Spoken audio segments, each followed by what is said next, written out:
সম্ভাব্য আপদকালীন পরিস্থিতি মোকাবেলায় আগাম সতর্কতামূলক যথাযথ প্রস্তুতির অঙ্গ হিসেবে আজ রাজধানীর উমাকান্ত স্কুলে সিভিল ডিফেন্সের উদ্যোগে মক ড্রিলের আয়োজন করা হয়।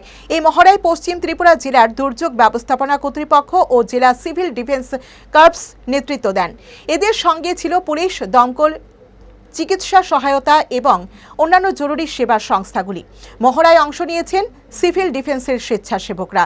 মহড়ায় ছিল বিমান হামলার সতর্ক সংকেত প্রচার, অনুসন্ধান ও উদ্ধার অভিযান, অগ্নি নির্বাপন, প্রাথমিক চিকিৎসা ও চিকিৎসা সহায়তার অনুশীলন।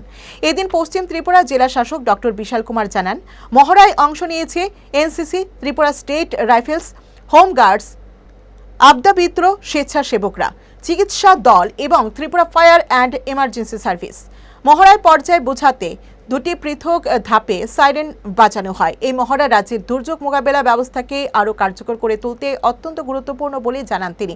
উল্লেখ্য, এই মহড়া কেন্দ্রীয় স্বরাষ্ট্র মন্ত্রকের নির্দেশে এবং সিভিল ডিফেন্স আইন 1968 অধীনে অনুষ্ঠিত হয়েছে। এর মূল লক্ষ্য হল শত্রুপক্ষের আক্রমণ কিংবা দুর্যোগ মোকাবেলায় রাজ্যের প্রস্তুতি ও বিভিন্ন সংস্থার পারস্পরিক সমন্বয় যাচাই করা।